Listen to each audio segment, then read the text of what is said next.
back to another episode. I've got Gino Barbaro on the show, the man who needs no introduction. I have friends who have just talked wildly about how instrumental his mastermind has been in their success. He's an entrepreneur. He's grown his real estate portfolio at over 2,000 multifamily units and $250 million in assets under management.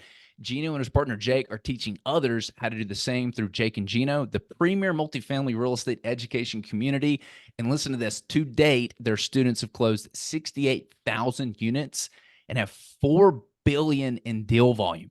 He's a best-selling author of 3 books, Wilbro Profits, The Honeybee and Family, Food and the Friars. He currently resides in St. Augustine, Florida, with his beautiful wife, Julie, and 6 children. We were just talking today how I got to take my mom there. Love St. Augustine. Gino, welcome to the show. It's great to have you on. Thanks, Brandon, for having me on, brother. How you doing? Dude, I'm doing fantastic. I'm excited to jump into this. There's a lot of talks on what's happening with multifamily, and I'm excited to jump into some of the stuff with you today. For those in the audience that don't know as much about you, can you share just a brief background on yourself? Jake and I, business partnered up in 2011. He was the drug rep.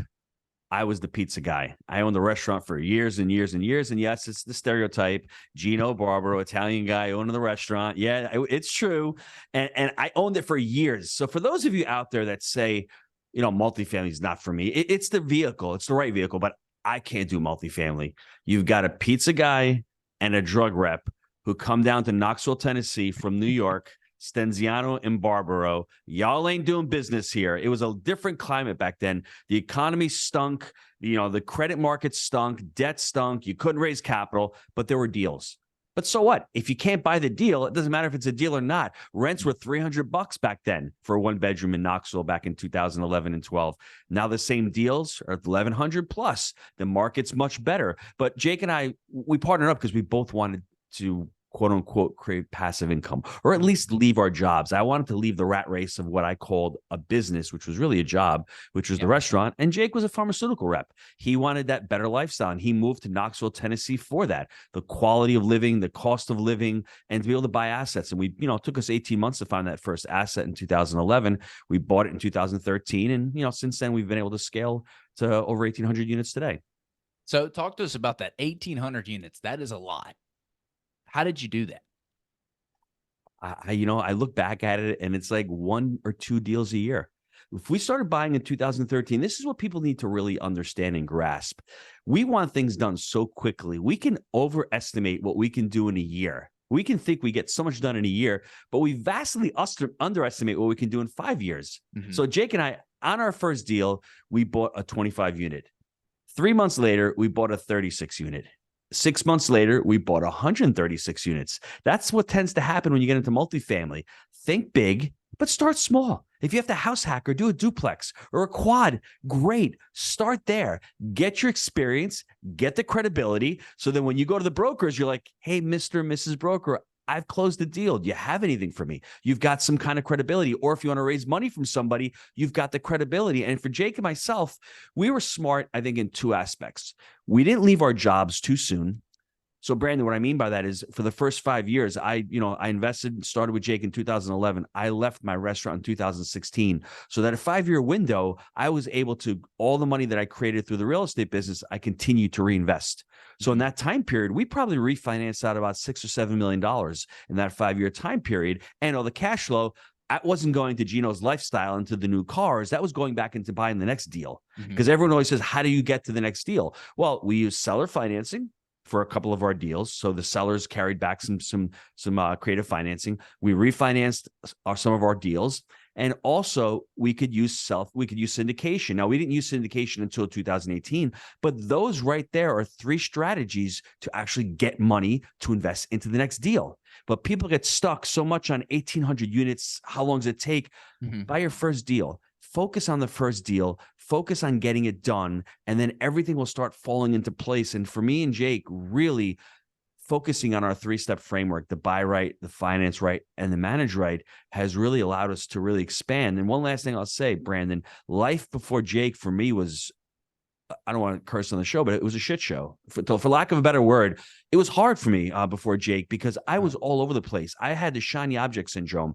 I had invested in a mobile home park. I had invested in a strip center. I was investing in duplexes up in Rochester, New York. When I decided to plant my flag on one vehicle, really learn the vehicle, really invest in my education, really understand multifamily, the whole way to buy it, the way to finance it, the way to manage it. Once I understood that, I could create a business plan, and all it was focusing on multifamily. And to date, Jake and I haven't invested in anything else. Although there's been a lot of opportunities in RV parks and mobile home parks, we just wanted to become really excellent at multifamily. And that, I guess, rounds off the answer to your question. How are we able to do it? To focus on that one vehicle and to really sharpen the saw, as Stephen Covey says, and get better and better at it. It sounds like you guys did a really good job of delayed gratification. Y'all had this experience and it sounds like y'all had some pretty significant success, early on in the first few years acquiring what you did and being able to refinance out, $6-7 million. I mean, that's tax-free for those that are listening. That's debt. That's one of the biggest advantages of doing multifamily is when you refinance that out and your refinance covers more than what you currently owe. That's just pure money in your profit, tax-free, baby. I'm curious how you've been doing this, I guess, for about 12 years now, it sounds like, and you seem to really have your model dialed in. Describe how your model has evolved over time, what you go after to how you've come to this. And I think it was a 3-step framework because I think it was like buy right, manage right. I might have missed the third one, but it sounds like you've really got what you're going after dialed in. So kind of explain what the evolution looked like and what is the final thesis look like today?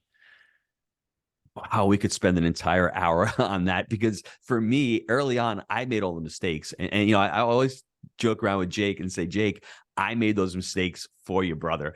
When he partnered with me, I had already gone through the market cycle, that part of the market cycle. I had made all of those mistakes. And I know when I started partnering with Jake, I wanted to have that long-termism. I wanted to buy right and sit tight. I wanted to create tax benefits. I wanted to create some cash flow.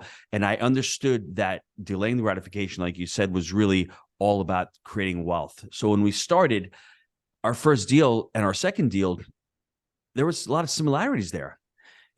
Buying the asset properly, I can get into this right now, and managing it and financing it. Those are the 3 pillars. But understanding where we were buying it in the market cycle was crucial. And the market cycle is starting to shift back to where we were. When we were buying early on in a buyer's market cycle, we were buying older assets because they were cheaper. And we were able to add value, push up the value. And instead of selling, we'd refi. Because in real estate, there's only really, people always say in real estate, you make money when you buy.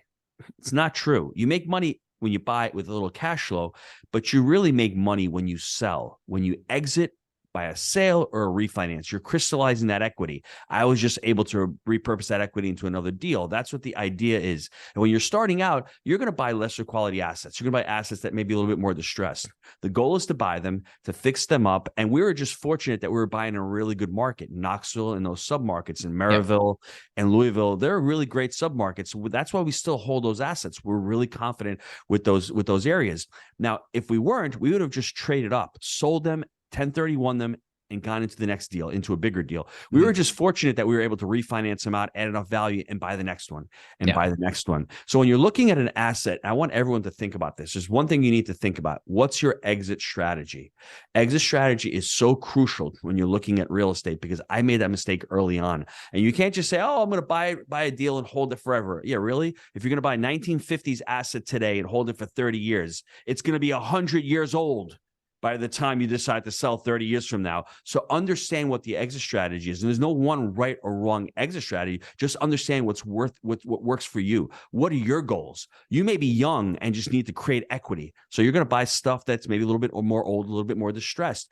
If you're older and looking for some more stability and maybe a little less cash flow, you're looking for newer assets. You're looking for something that's a little bit more stable. So understand what you're looking for. That's, I think, part of the buy right criteria when we talk about buy right.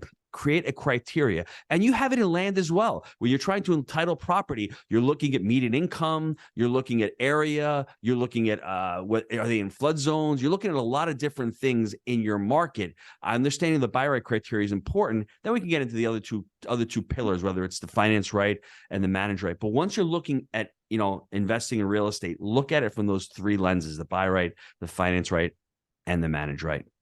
So it sounds like today you're focused on value add multifamilies, this class B and C. It sounds like you've Yes. diversified into some other asset classes as well. I mean, you mentioned RV parks. Yes. No, we've not gone into any other asset classes. We're not going to go into RV parks. But what we are doing is we're getting into your neck of the woods. We got a couple pieces of land, and it's the build to rent model. But if you really think about it, it is quote unquote a sort of a multifamily model that if we're going to build 290 single family homes on one parcel of land, you really have one asset there with 290 units, and you're able to manage that asset. Now, the building, we're going to see how well that goes. That's going to be a new learning process for us. But it's one of those things where we had a gentleman named Walker Dybel on our podcast. He wrote the book Buy Then Build. He's called the acquisition entrepreneur. And the reason why we didn't really go crazy on the building these assets, it takes, between 24 and 36 months before you see any cash flow on these assets. Yep. And it's one of those things where pick your poison. You either get your asset today, but it's older, or if and when you build this brand new asset and this comes online, the management is easy. The repairs and maintenance are easy. You have a brand new asset with all that cost segregation. There's so many benefits to a newer asset, but can you delay getting paid for the next 24 to 36 months? We're at that point where we can do that because we have assets that are cash flowing, and we're going to say, hey, let's diversify. Let's build some homes here while we have our portfolio going here. So I guess we're dipping our toe into that pond, as you like to say. Yeah, development is definitely a different monster when it comes to being able to acquire an existing asset because you know what you're walking into day one. You Yes. know what market you're walking into. Whereas development, 2 years in, you've got the land horizontal, then you got to go to the vertical, then you have a stabilization period, and Yes. it's being able to tell where you're at in the market cycle is extremely important because you definitely want to be riding the upswing. That's how you can really kill it in development because that 2 year time horizon, you're buying at today's prices, and hoping that you get some appreciation in that time period. That's when you really do well. Let's talk about this $2 trillion, commercial and multifamily debt monster. People are calling it the multifamily meltdown. It's kind of already started. We've had some portfolios in San Francisco. We've seen some foreclosures in the, Dallas and Houston market. What is your take going forward? How have y'all adjusted y'all's acquisition model to accommodate what's happened with interest rates? And are y'all starting to see any opportunity in the marketplace? Well, we have to go back to the finance right pillar of the framework. We have been really preaching and screaming out loud long-term fixed rate financing for multifamily. Whereas 2 and 3 years ago, everyone was out there doing bridge debt. They were buying stabilized deals on bridge financing, which is short-term financing, because they didn't work, because asset prices got pushed up. And if we take a little history lesson, why did that happen? Because the Fed decided to pump a ton of money into the system. They had 0% interest rates for so many years. It created euphoria. It created a buying frenzy. And Jake and I, between 2021 and 2022, we're scratching our heads going, how are these people paying these prices?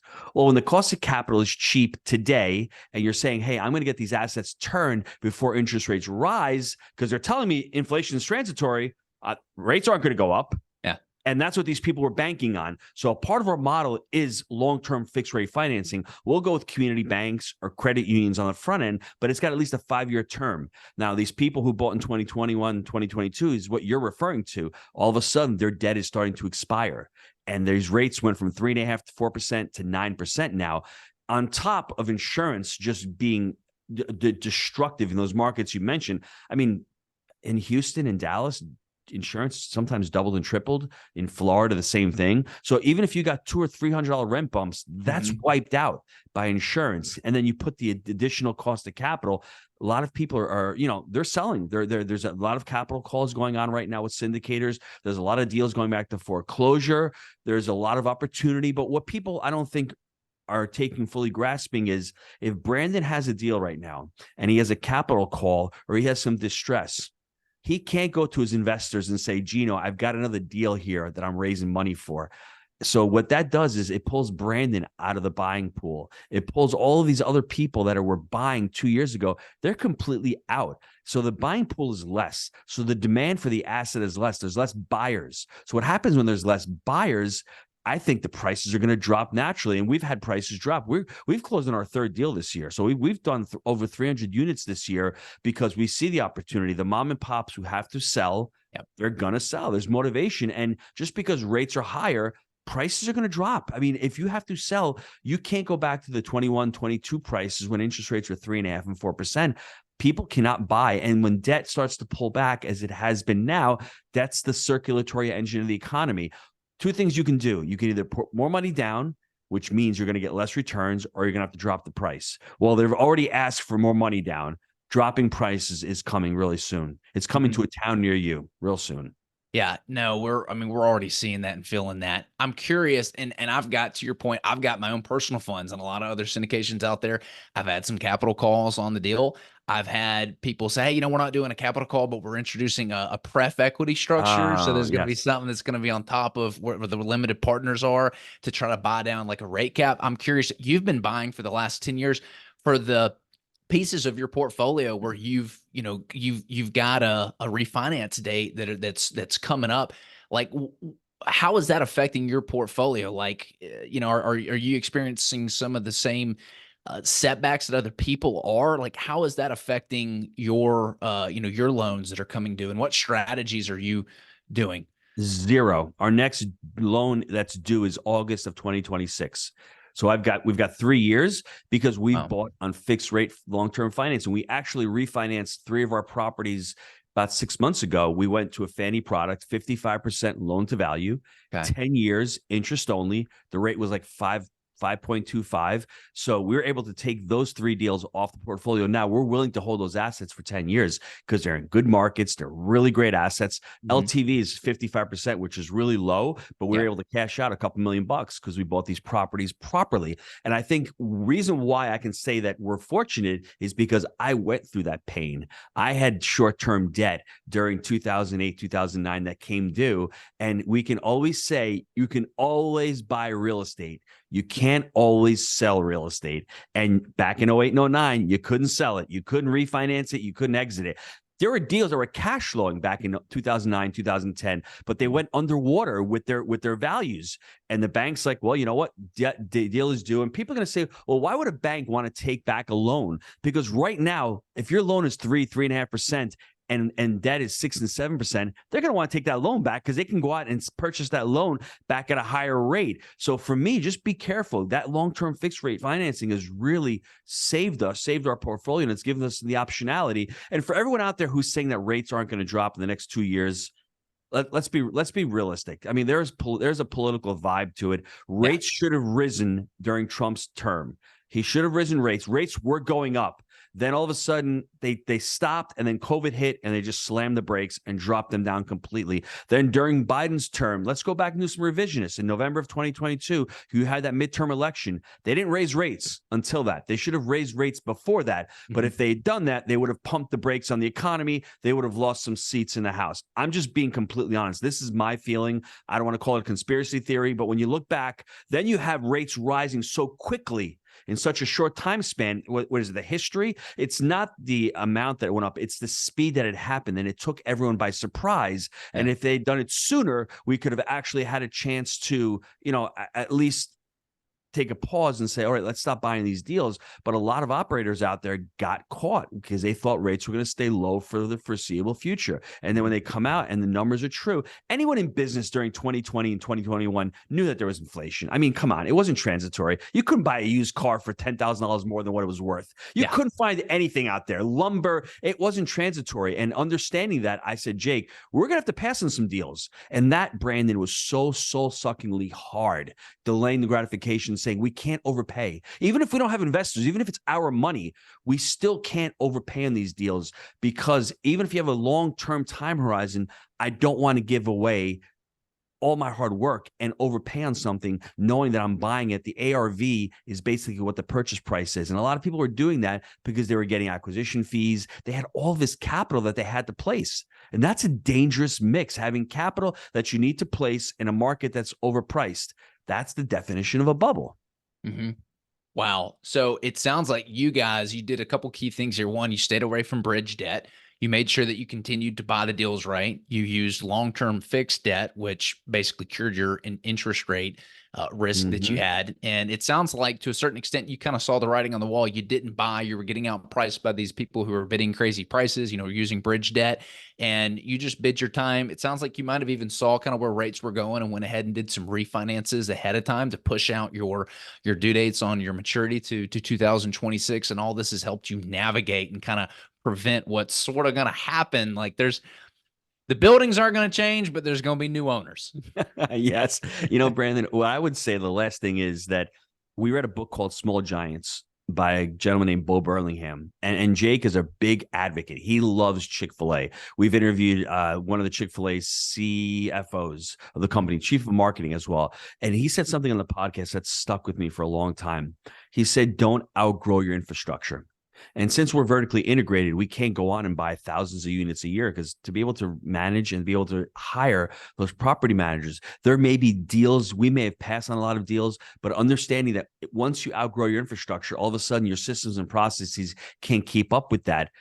I mean, we almost fell into that trap in early 2021 and 2022 when the deals were coming. We had capital. I mean, the Jake and Gino brand had hundreds and hundreds of investors that wanted to invest with us. And we just said, time out. Let's take a pause. These people are paying these prices. Sooner or later, there's going to be a correction. And that was our saving grace, knowing that I had been through it. I always tell people, no deal is better than a bad deal. And that's somebody who talks from experience and has held deals for 7, 8, 10 years and are soul sucking. I just did not want to go through that again. So that's the only reason why I'm here standing and saying that, hey, our portfolio is in pretty good shape today. Yeah, and a lot of the masterminds I've been in the conferences, I do remember, a year and a half ago, a lot of people talking like, man, I'm just seeing a lot of deals out there where there's no downside mitigation whatsoever. Like, what's Yes. going on? And I saw more and more astute, more seasoned guys like yourself kind of go into the sidelines. And I was like, okay, something I think is up right here. I'm curious before, we let the audience know where to learn more about you and your programs. Where is Jake and Gino focused going forward in this current environment right now? What are y'all looking at? We are in Knoxville, Tennessee, within a 3-hour radius. And Knoxville is an interesting market because we can hit Nashville. We can hit the Clarksvilles of the world. We can hit North Carolina. If we want to go into Huntsville, amazing market. Haven't been able to find a deal in Huntsville in years because it's an emerging market. I mean, there's some great job growth there. We can go into parts of Georgia. So we're within a 3-hour radius of Knoxville. We're vertically integrated. And call it luck when Jake decided to move down to Knoxville in 2011. I'm not going to say he was smart. I just think that what Jake did was, let me go to a place that has no state income tax, has low property taxes, has a base of employment, has pretty good weather, and I can get back to New York if I have to drive within an 11-hour radius. So he had Dallas, Texas, he had Tennessee, Knoxville, and he has some places in Florida. And fortunately for me, he chose Knoxville, and we've been able to make that ride over the last decade and a half of a really great market. It's been really consistent. I mean, some great job growth there, really great resident base there. And we've been fortunate to be in that market for the last 10 years Yeah, plus. we share the enthusiasm with all the things. I mean, Tennessee's just got so many great things going for it. The no income taxes, it's a very business friendly state, especially Nashville's done a good job on a local level of incentivizing big businesses and small businesses to move here. It's just got great demographics. And, right now in the interest rate environment, affordability, right? And so people are going to go to that area and it's still super affordable compared to everything. I think you guys Yes. are in a great market. For those that want to learn more about you and some of the stuff that you got going on, where should they go? Just go to jakeandgino.com. I mean, if you want to get a PDF copy of Wheelbarrow Profits, I wish I had a book, just email me, gino@jakeandgino.com, and I'll email you a PDF copy of the book. It talks about the framework: buy right, manage right, and finance right. If you're buying land, if you're buying a mobile home park, if you're buying a single family, self-storage, retail, office, whatever it is, if you follow the framework, it's going to mitigate. You said the word mitigate your downside risk. That's what you're trying to do as an investor, trying to mitigate that downside risk. So if you look at the buy, the manage, and the finance, that's a great way to mitigate that downside risk. And we'll make sure that all that is in the show notes. If you're driving right now, don't try to write it down. That'll be in there. Gino, this has been fantastic. We loved having you on the show. Hopefully we can get you back. Thanks, brother. Appreciate it.